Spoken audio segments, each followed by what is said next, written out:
সঞ্চিত অর্থ ফেরত এবং লেনদেন স্বাভাবিক করার দাবিতে চট্টগ্রামে বাংলাদেশ ব্যাংক ঘেরাও ও বিক্ষোভ করেছেন একীভূত ৫ ব্যাংকের আমানতকারীরা। সাবেক গভর্নর আহসান এইচ মনসুরের দৃষ্টান্তমূলক বিচার এবং হেয়ার কাট বাতিলেরও দাবি তারা জানিয়েছেন।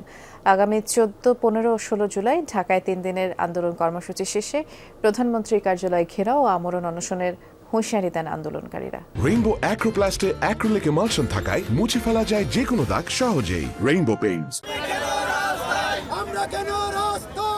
ব্যানার ফেস্টুন সহকারে বিক্ষোভ মিছিল নিয়ে সকালে নিউ মার্কেট মোড় থেকে বাংলাদেশ ব্যাংক কার্যালয়ে যান সম্মিলিত ইসলামী ব্যাংকের আমানতকারীরা। বাংলাদেশ ব্যাংকের মূল ফটকে মিছিলটি আইন শৃঙ্খলা রক্ষাকারী বাহিনী আটকে দিলে চলে বাকবিতণ্ডা। বৃষ্টি উপেক্ষা করে সেখানেই বিক্ষোভ কর্মসূচি পালন করেন একীভূত ৫ ব্যাংকের আমানতকারীরা। বাংলাদেশ ব্যাংকের সাবেক গভর্নর আহসান এইচ মনসুরের বিচার, হেয়ার কাট বাতিল, লেনদেন স্বাভাবিক করার দাবি জানান আন্দোলনকারীরা।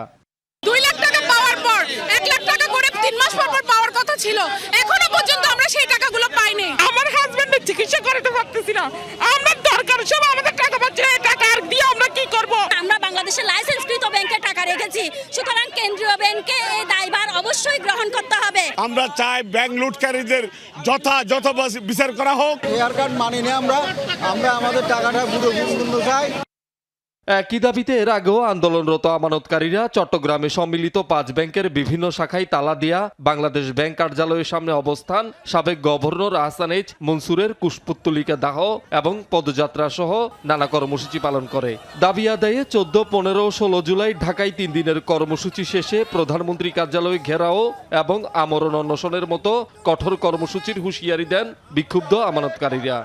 আমাদের ব্যাপারে সরকারের কোনো মাথা ব্যথা নাই, এটা বড় কলঙ্কজনক বিষয়। বাংলাদেশ সরকার যখন চুপ করে রয়েছে, তাহলে আমাদেরকে অবশ্যই আর চুপ করে থাকা যায় না। আমরা সরকারের বিপক্ষে নয়, আমরা বাংলাদেশ ব্যাংকের বিপক্ষে নয়, আমরা পলিসিগত বিপক্ষে। সারা দেশে আমাদের কমিটি হবে, প্রতিটি জেলায় প্রতিটা থানায় আমাদের আন্দোলন হবে। প্রধানমন্ত্রীর কার্যালয়ে তার কোনো কিছু নেই, আমাদের তার কিছু করার নেই। পরে পুলিশের সহায়তায় বাংলাদেশ ব্যাংকে স্মারকলিপি দেন তারা। কর্মসূচি ঘিরে বাংলাদেশ ব্যাংকের সামনে নিরাপত্তা জোরদার করে আইন শৃঙ্খলা রক্ষাকারী বাহিনী।